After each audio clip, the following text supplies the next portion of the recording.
안녕하십니까. 조선일보 경제부의 박사기자 방현철입니다. 지금은 생방송으로 보내드리는 방현철 박사의 월스트리트 시간입니다.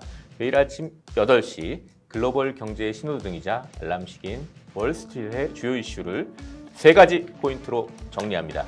그리고 차례차례 이슈를 격파해 볼 텐데요.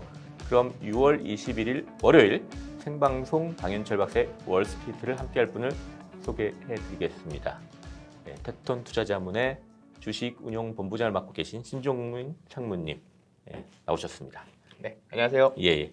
지난주 상당히 좀 네. 주가가 좀 몰가해서 많이 떨어졌는데 맞습니다. 주식 많이 파셨어요?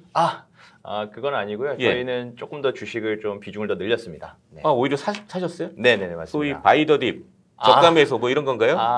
그런 거라기보다는 지난주에 환율이나 또 원자재 가격들이 많이 움직였는데 네. 이런 경우에 주식의 어떤 가격의 어떤 방향성이 달라지는 경우들이 있는데 저희가 보고 있는 기업들, 저희 포트폴리오 내에 있는 기업들에 한해서 저희가 조금 더 비중을 늘린 거고 뭐 시장 자체에 대해서 뭐 사거나 팔거나 그런 판단은 아닙니다. 예, 그동안 쭉 지켜보고 있다가 요 시점이다 하고 또 기회를 딱 포착하신 거군요. 그러니까 예. 맞습니다. 네네. 예. 자, 그럼 본격적으로 오늘의 네. 월스트리트 시작하기 전에 지난주 뉴스 브리핑을 잠시 짧게 들려드리겠습니다. 18일로 끝나는 지난주 월가 증시에서 한 주간 다우지수는 3.5% 하락했습니다. 팩트셋에 따르면 지난 10월 마지막 주에 6.5% 떨어진 이후에 주간 단위로 가장 큰 폭으로 떨어진 것입니다. S&P 500은 1.9%, 나스닥은 0.3% 하락했습니다. 미국 재무부에 따르면 미국의 10년 만기 국채금리는 16일 연 1.57%까지 올랐다가 18일에는 연 1.45%로 하락했습니다. 대신에 2년 만기 국채금리는 같은 기간에 연 0.16%에서 연 0.26%로 0.1%포인트나 올랐습니다. 자, 이렇게 해가지고 지난주에 있었던 일들을 짧게 브리핑을 마쳐보고요. 이번 주에 그럼 주목해야 될 월스트리트의 3가지 포인트를 한번 정해보도록 하겠습니다. 첫 번째, 매파로 바뀐 비둘기의 충격. 두 번째, 조기 금리 인상 신호의 후폭풍. 그리고 세 번째, 미국 반도체 르네상스. 이렇게 3가지 포인트로 한번 잡아봤습니다. 이제 이 3가지 포인트를 잡은 이슈를 하나하나 격파해 보겠는데요. 먼저 이제 매파로 바뀐 비둘기의 충격입니다.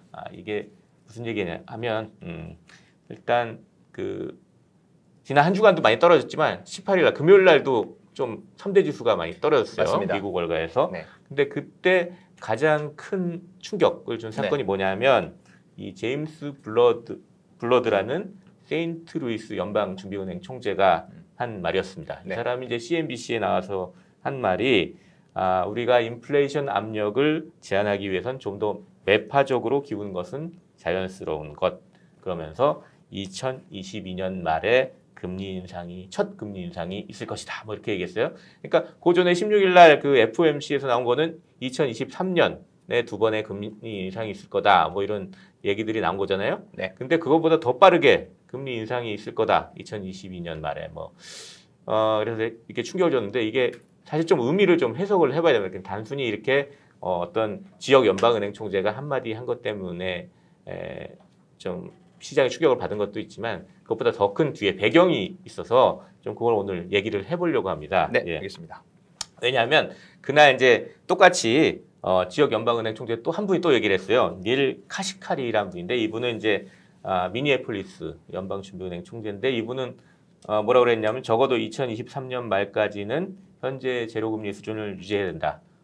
이 사람은 그냥 제로금리를 유지하다고 그러고 한 분은 2022년 말에 올라갈 수 있다 그랬는데 좀 더 세게 얘기한 분 얘기만 지금 막 시장에서 크게 받아들인 겁니다. 맞습니다. 이거를 좀 이해하기 위해선 연준 내 매파와 비둘기파 이런 논의 구도를 좀 봐야지 좀 이해를 할 수 있겠습니다. 네. 제가 그래서 이 매파, 비둘기파를 구분하는 그래픽을 하나 JP 모건에서 만든 그래픽을 하나 준비를 해봤습니다. 이 그래픽에 좀 그래픽을 좀 올려주시고요. 이제 일단 매파라는 거는 뭐냐면 돈을 좀 돈 풀기를 좀 그만하자. 네. 뭐 이런 좀 강경한 쪽이 매파고 비둘기파는 계속 돈을 풀자. 네. 이게 이제 비둘기파잖아요. 근데 이제 이 JP 모건에서 만든 그래픽을 보시면 이쪽 도비씨, 즉 비둘기파 쪽에 보면 카시칼이란 분하고 블라드란 분, 네. 그 18일 날 얘기한 두 네. 분이 있어요. 그러니까 이 사람들이 계속 돈을 풀자고 얘기하던 분인데 이분 중에 한 분인 블라드라는 분이 네. 이제 돈 그만 풀어도 된다, 금리 올려야 된다, 뭐 이런 얘기하니까 네. 더 크게 충격을 받은 거죠. 예, 맞습니다. 예. 그래서 이런 그 구도를 좀 이해를 해, 이 연준 내의 매파와 비둘기파의 구도를 좀 이해를 해야지 좀 이 시장이 충격을 받은 걸 이해할 수 있다. 이렇게 네. 좀 정리를 할 수가 있겠습니다.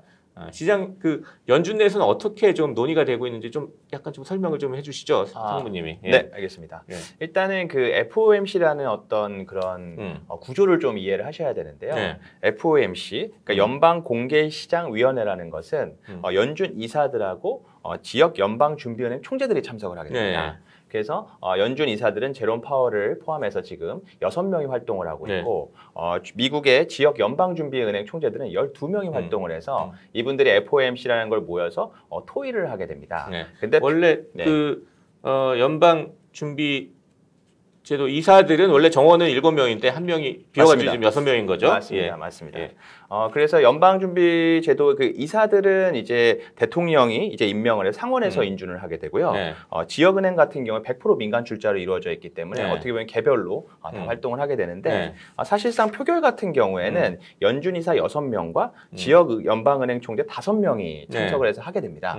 그래서 이번에 그 이슈가 된 제임스 블러드 세인트루이스 연방준비은행 총재 같은 경우에는 네. 올해 같은 경우에는 투표권이 없지만 2022년 내년이 되면 투표권을 갖기 때문에 발언권이 좀 더 세지는 인사가 발언을 어쨌거나 매파적으로 했다는 부분하고 원래 굉장히 비둘기파 쪽에서 완화를 얘기하던 분이 조금 더 빠른 시기에 금리 인상의 필요성을 얘기했다는 게 사람들 예상 외였고 시장에 충격을 줬다 이렇게 보시면 될 것 같습니다.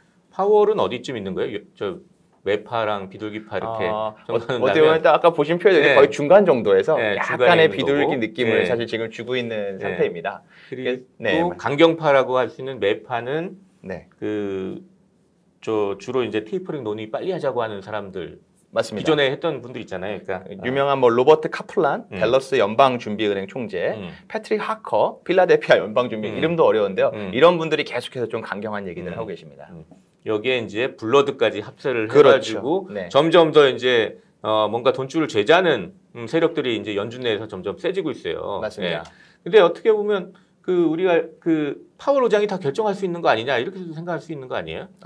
아무리 그렇지만 이게 이 제도가 있는 거고 그 안에 토의를 거쳐 표결을 하는 구조로 가 있기 때문에 사실은 그런 것들은 좀 봐야 되는 부분이고 그리고 지금 이 발언들이 나오는 이유는 뭐냐면 FOMC 전 열흘 동안은 이 이사의 그 연준 이사들이나 준비은행 총재들이 금리에 대한 발언을 못 하게 돼 있습니다. 법적으로. 끝나고 나서 지금 계속해서 연설들이 있을 거고요. 앞으로도 많은 총재들이 연설을 할 텐데 그 연설에 따라서 또 반응들이 많이 달라질 것 같고 또 22일에는 파월 의장이 이제 청문회에 출석을 해서 경제나 금리의 방향에 대해서 지금 어떤 설명을 하게 되어 있습니다. 그 부분에 대한 발언들도 또 굉장히 중요할 거라고 생각하고 있습니다. 청문회 그러면 파월 의장이 뭐 잘못해가지고 불려 나오는 거예요? 그러니까 우리나라 청문회 그래 좀 심각하고 이렇게 막 혼내고 막 벌 주고 이런 분위기인데 미국은 그런 게 아니라 물론 심각하긴 하지만 정말 의견을 들어보는 그런 자리라고 조금 우리나라랑 분위기가 다르다 생각하시면 될 것 같습니다. 그 영어로는 히어링이라 그러니까 그냥 진짜 듣는 거죠, 청문. 말 그대로 청문하는 건데 거기 나와가지고 이제 팬데믹과 경제에 대한 뭐 이런 입장을 이제 설명하게 될 것입니다. 20일 날. 그러니까 이제 파월이 지난주 16일 날은 이제 그 기자회견 틀어가지고 이제 자신 입장을 밝혔는데 이번 주에는 22일 날 미국 의회에 가가지고 또 공식적인 입장을 밝히게 되니까 과연 어떤 신호를 줄지 시장이 또 많이 기대를 주위에서 보고 있는 것 같습니다. 뭐 예상치로는 일단은 지금 고용 지표가 연준이 생각하는 방향만큼 회복성을 안 보이고 있기 때문에 거기에 대해서 어떤 이렇게 매파적으로 강경한 발언을 하지 않을 거라는 가능성이 높다. 이렇게 좀 예측들을 많이 하고 있는 것 같습니다. 또 이번 주에는 25일 날 뭐 연준이 금리 결정할 때 참고하는 물가 지수인 PCE 물가, 개인 소비 지출 물가도 나오니까 이것도 주목해서 봐야 될 것 같습니다. 맞습니다. 자, 이렇게 해서 그 연준 내 논의, 매파와 비둘기파 그 구도 안에서 갑자기 저기 비둘기파였던 이제 블러드 총재가 네. 약간 매파적인 얘기를 하면서 시장에 충격을 준 이 네. 얘기를 쭉 해봤습니다. 네. 두 번째 이슈로 한번 넘어가 보죠. 두 번째 이슈는 조기 금리 인상 신호의 후폭풍입니다. 사실 16일 날 이제 아까 첫 번째 이슈에서도 얘기했듯이 이제 그 2023년에 금리 2번 올릴 수 있다 이런 신호가 나왔잖아요. 근데 네. 이게 원래는 저희 연준에서 얘기한 건 2023년까지 금리 인상 없다. 2024년이나 있을 것 같다 했는데 이게 빨라졌어요. 그러니까 조기 금리 인상인 건데 이런 얘기하니까 뭐 바로 이제 뭐 주가가 떨어지고 뭐 이런 일도 있었지만 그거 외에도 지금 다른 후폭풍들이 지금 주변에서 막 일어나고 있습니다. 예, 그래서 이걸 한번 좀 체크를 해봐야 될 것 같아요. 파이낸셜 타임스 보니까 이걸 갖다가 미 연준의 변화가 시장을 리셋, 재가동시켰다. 뭐 이런 얘기하고 지금 뭔가 서로 이렇게 손발 맞추려고 막 계속 움직이고 있는 것 같아요. 예. 대표적인 게 첫 번째 금리 채권 시장에서 벌어지는 일인데, 뭐 어떤 일이 좀 벌어지고 있죠? 말씀하신 대로 그동안 여러 가지 발언들이나 금리에 대한 발언들은 있었지만 시장의 지표들이 많이 움직이지 않던 부분들이 지난주 같은 경우에는 굉장한 급격한 변동성을 보였습니다. 그렇기 때문에 지금의 어떤 움직임이나 지표의 흐름을 우리가 잘 따라가는 게 굉장히 중요하다고 생각하는데요. 지난주 같은 경우에는 금리의 평타나 플래트닝 현상이라는 게 일어났는데 이게 무엇이냐면 원래 장기 금리는 단기 금리보다 당연히 높아야 되는 부분인데 이게 이렇게 줄어들어서 평탄해지거나 아니면 장기 금리가 오히려 내려가는 현상들. 그러니까 보시면은 지난주에 2년물 금리 같은 경우에 급등을 하게 되고 장기 금리 같은 경우에 하락을 하게 되면서 이 플래트닝 현상이 일어났는데 이 보시면은 2년물 같은 경우에는 정책 금리의 방향성에 더 영향을 받게 되고 10년물, 20년물, 30년물 장기 금리 같은 경우에는 경기의 방향성에 영향을 받게 됩니다. 그래서 지금 시장의 참여자들은 일단 정책적으로는 금리가 조금 더 빨리 오를 수 있다는 심리와 근데 아직 경기에 대해서는 불안한 심리가 반영되면서 이런 플래트닝 현상이 일어났다고 보시면 될 것 같습니다. 그러니까 미 연준이 2023년 금리를 올리겠다 이런 신호 보낸 거는 단기 금리에 영향을 줘가지고 맞습니다. 이제 단기 금리 올라가고 그렇게 되면 어쨌거나 금리를 올리면 이 돈줄 주기가 되니까 경기 침체 먼 장기에는 경기 침체가 있을 수 있으니까 장기 금리는 저기 떨어지고 뭐 이런 일이 벌어진다는 건데 실제 한번 그래프를 한번 보죠. 뭐 이 블룸버그 통신에 나온 건데요. 보기에도 위에가 2년 만기 국채입니다. 그리고 밑에가 30년 만기 국채인데 딱 보기에도 2년 만기 확 올라가고 30년 만기는 확 떨어지고 뭐 이게 딱 보이죠. 이렇게 돼가지고 이게 결국 이제 쭉 뭐 연도별로 이렇게 쭉 금리를 보면은 금리가 장기로 갈수록 쭉 금리는 높아지는 게 보이는데 이게 단기 금리는 올라가고 장기 금리는 떨어지니까 이 쭉 금리 수익률 곡선이라고 하죠. 이게 쭉 내려가서 이제 평평하게 되는 것처럼 이렇게 보이는 금리 평타나 플래트닝 현상이 이제 벌어지고 있다. 이런 일이 이제 채권 시장에서 벌어지고 있습니다. 그런데 이게 장기 금리를 이제 손대는 또 정책이 있잖아요. 테이퍼링이라고. 그 연준이 아직 테이퍼링 언제 할지는 얘기를 안 했지만 이 얘기가 또 나오면 장기 금리가 또 어떻게 될지는 사실 모르는 일이에요. 맞습니다. 연준이 지금 1,200억 달러씩 자산을 사고 있는데 매달 요거를 줄이는 테이퍼링을 하게 되면 장기 금리 다시 올라갈 수 있거든요. 그러니까 요거 참 주의해서 봐야 될 것 같습니다. 그리고 요게 첫 번째 있었던 이제 좀 후폭풍이고 또 두 번째는 이제 달러 강세예요. 달러가 엄청나게 강세를 보이고 있는데요. 그런데 이제 지난주에만 1.8% 올랐습니다. 달러 가치가. 이거는 이제 달러를 다른 나라 통화랑 이렇게 비교해가지고 지수를 매긴 달러 인덱스라는 지수가 있는데 이게 오르는 걸 가지고 따지는데요. 이 보통 한 주간에 0.5% 정도만 움직여도 되게 크게 움직였다 그러는데 1.8%니까 3배 이상 막 움직인 거예요. 그러니까 엄청나게 시장에 큰 충격을 주고 있습니다. 사실은 우리가 잘 모르지만 달러 때문에 엄청난 충격을 주고 있어요. 실제 거래하실 때도 좀 그게 보이시나요? 굉장히 중요합니다. 네. 이 환율 같은 경우에는 그 자산 가격이나 투자에 있어서는 굉장히 중요한 지표라고 할 수 있는데요. 환율이 이렇게 급격히 움직이는 경우에는 어떤 자금의 급격한 변화가 있을 수 있기 때문에 네. 지난주 어떻게 보면 미국 달러 같은 경우에는 계속 이어오던 약세를 굉장히 단기간에 뭔가 강세로 일단 일주일이지만 보여줬기 때문에 여기서 많은 자금의 이동이 실제로 일어나고 있을 가능성이 높고 투자하시는 분들은 환율을 굉장히 중요하게 봐야 됩니다. 네. 그 여파로 사실 원자재 가격이 지금 폭락하고 있잖아요. 맞습니다. 예, 달러 가격 가치를 이제 달러로 이제 원자재 가격 표시하니까 달러 네. 가격이 올라가 버리니까 원자재가 상대적으로 떨어져 버리는. 맞습니다. 예. 그러니까 대표적으로 이제 구리 같은 경우에는 항상 경기에 어떻게 보면 선행 지표로 평가가 되는데 구리 가격이 급락했고 금 가격도 급락을 했고 네. 여러 가지 지금 원자재 가격들이 굉장히 빠르게 하락을 했습니다. 그래서 지난주 한 주만의 어떤 흐름일 수도 있지만 우리가 굉장히 주목하고 예민하게 봐야 되는 가격 움직임이라고 네. 생각하고 있습니다. 이런 후폭풍 네. 이런 잠시 지나갈 수도 있지만 또 장기적으로 또 영향을 미칠 수도 맞습니다. 있으니까 동향을 점검해야 되는데 맞습니다. 이렇게 시장이 요동칠 때는 도대체 그럼 어떻게 투자를 해야 되는 거예요? 그거 굉장히 좀 어려운 질문이신데요. 네. 사실은 이럴 때 이 자산이 우량 자산인지 우량하지 않은 자산인지 아마 판단이 되실 거고요. 네. 이럴 때 이 자산의 가격이 비쌌는지 비싸지 않았는지가 판단이 되실 건데 결국엔 우량하고 가격의 가치가 있는 자산에 투자하는 게 역시나 이럴 때 가장 중요하다 이렇게 말씀을 드리고 싶습니다. 실제 주식 뭐 보고 있다가 딱 사셨다 그러니까 우량한 자산을 사야 되고 맞습니다. 이럴 저희는 때. 우량한 자산만 투자를 하고 있습니다. 네. 또 자기가 단기 투자자나 단기 투자자냐로 가려서 생각을 해봐야 될 것 같아요. 성향을. 맞습니다. 단기 투자자들이라면 계속 이렇게 그 트렌드에 따라가는 투자를 하는 게 맞을 거고 뭐 이게 꼭 정답인지는 모르겠지만 장기 투자자라면 얘기하신 대로 평소에 봐오던 우량 자산을 지금 뭐 매입하거나 맞습니다. 뭐 이럴 때일 맞습니다. 수도 있는 것 같습니다. 예. 그렇게 해가지고 시장이 요동칠 때 좀 참 주의해가지고 좀 투자를 해야 되겠다 이런 말씀까지 좀 드렸습니다. 네. 자 이제 세 번째 미국 반도체 르네상스 이슈로 좀 넘어가 보겠습니다. 지금 뭐 거시적인 이슈 두 가지를 해봤는데 이제 좀 섹터 이슈를 한번 해보죠. 예. 반도체 관련해서 쭉 새로운 뉴스들이 미국에서 지금 쏟아지고 있죠. 예, 어떤 뉴스들이 있죠?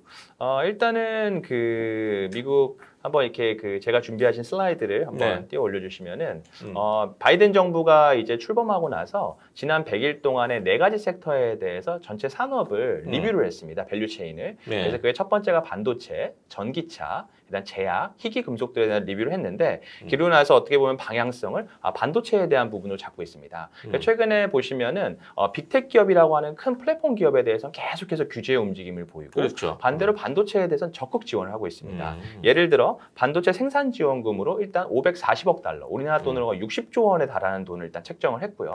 또 지난주 17일 날 또 미국 상원에서 반도체 투자 금액에 대해서는 25%까지 세제 혜택을 주자는 법안까지 발의돼서 반도체 쪽으로는 적극적으로 지원을 하고 있고 정말 바야흐로 미국의 반도체 르네상스가 오는 거 아닌가 하는 움직임들이 나타나고 있다. 저희 그렇게 생각을 하고 있습니다. 그런 뉴스들이 계속 쏟아지고 있군요. 네. 근데 사실 우리 그냥 상식적으로는 미국 뭐 반도체 생산은 좀 약한 거 아니에요? 뭐 이런 생각을 하잖아요. 제가 한번 또 표를 보여드리면은 우리나라는 삼성전자나 하이닉스가 워낙 큰 기업이 있다 보니까 저희가 메모리 반도체를 보고 있지만 표를 올려주시면요. 사실은 미국은 전 세계 반도체 시장의 55%를 점유하고 있는 전 세계 1등 국가입니다. 저희는 메모리에만 강점을 가지고 있고 이 메모리 반도체는 전체 반도체 시장에서 4분의 1 이하의 시장이고요. 나머지 75%는 메모리가 아닌 비메모리 시장으로 이루어져 있고 여기에 굉장한 강점을 가지고 있는 게 미국인데요. 대표적인 기업으로 뭐 엔비디아나 AMD나 인텔 같은 반도체를 설계하는 기업들이 있고요. 어플라이드 머티리얼즈나 램 리서치 같이 반도체 장비를 제조하는 기업들도 있고요. 우리가 많이 들어보셨을 퀄컴이라는 통신칩을 제조하는 기업, 텍사스 인스트루먼트라고 하는 차량용 반도체 전 세계 1등 기업 등 전 세계 1등 기업들을 다수를 보유하고 있고 어떻게 보면 최고의 생태계를 미국이 가지고 있다. 이렇게 생각을 하셔도 될 것 같습니다. 뭐 미국이 그렇게 좋다, 반도체 산업이 좋아질 거다 그러면 도대체 어떤 기업들을 좀 봐야 돼요? 방금 뭐 여러 기업 너무 많이 말씀해 주신 것 같은데 맞습니다. 핵심적인 데만 좀 꼽아주시면 어떤 데가 있을까요? 그러면은 일단은 그 오늘은 한 3가지 기업 정도를 좀 말씀을 드려보고 싶은데요. 특히나 그 인텔이라는 기업들은 많이들 좀 잊혀지셨을 텐데 제가 화면에 준비한 저 인텔의 저분이 누구냐면은 올해 초에 부임한 팻 겔싱어 인텔의 신임 CEO입니다. 근데 인텔이 그동안 어떤 전문 경영인을 쓰면서 대부분 이제 공대 출신이 아닌 분들이 15년 동안 경영을 해왔는데 이분은 원래 인텔 출신이고 지금 15년 만에 공대 출신의 기술자가 인텔의 CEO를 하게 됐는데 여기서 되게 중요한 점이 뭐냐면 인텔이 2016년에 파운드리, 그러니까 반도체 제조라고 하는 부분에 진출을 했다가 2018년에 철수한 경험이 있습니다. 근데 이번에 부임하면서 다시 파운드리를 진출했고 애리조나주에 200억 불, 우리나라 돈으로 거의 22조에서 24조 원을 들여서 신규 공장을 착공하겠다고 했는데 이게 장기적으로 일자리를 한 15,000명 정도 창출하는 효과를 내게 됩니다.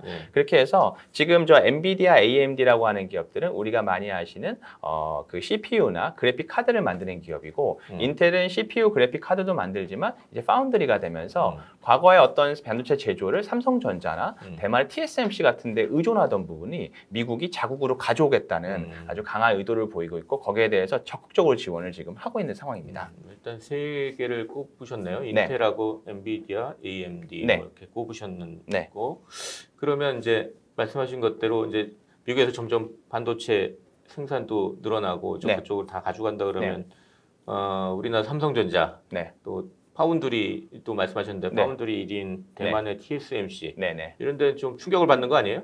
충분히 가능하고요. 이게 저런 미국의 어떤 경쟁사라고 할 수 있는 경쟁자라고 할 수 있는 한국, 중국, 대만의 반도체 기업들은 어떻게 보면 큰 리스크가 나왔다라고 보시면 됩니다.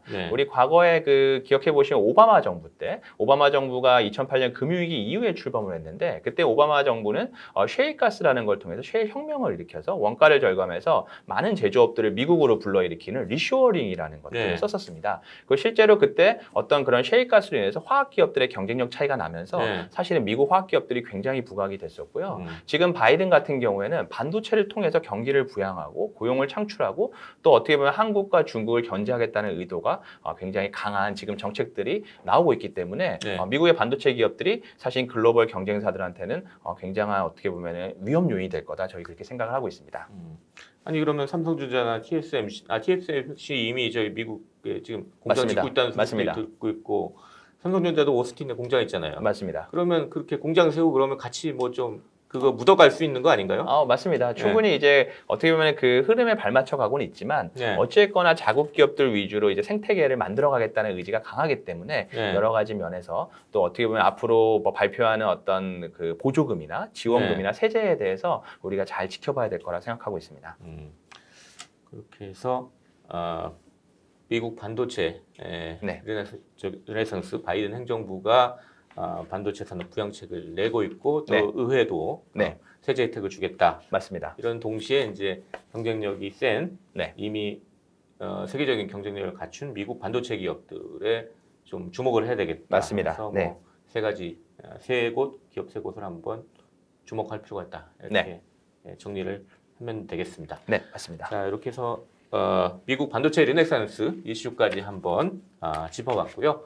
이제 그 월스트리트의 세 가지 포인트를 한번 한 줄 평으로 요약해 보겠습니다.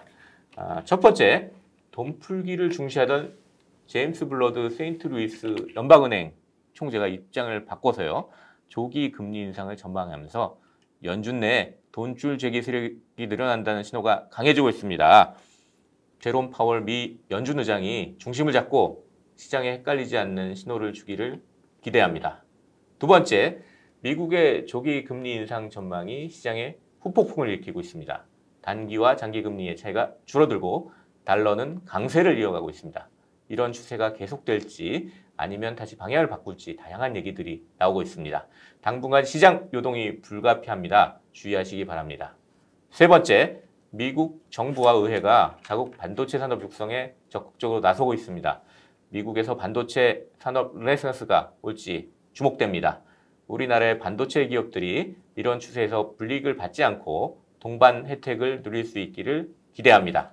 자, 이렇게 해서 어느 정도 좀 정리가 됐습니다. 자, 오늘 아침 방송 어떠셨습니까? 오늘 저희가 다뤘던 이슈들이 굉장히 흥미롭고 또 시장에 또 의미 있는 주제들이었다 생각하고요.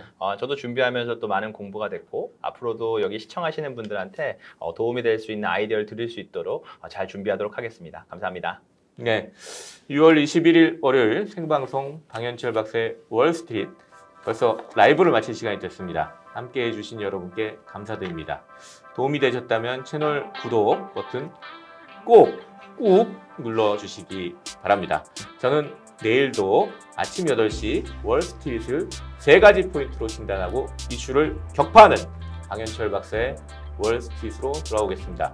지금까지 함께해 주신 텍톤 투자자문의 주식운용본부장 신종민 상무였습니다.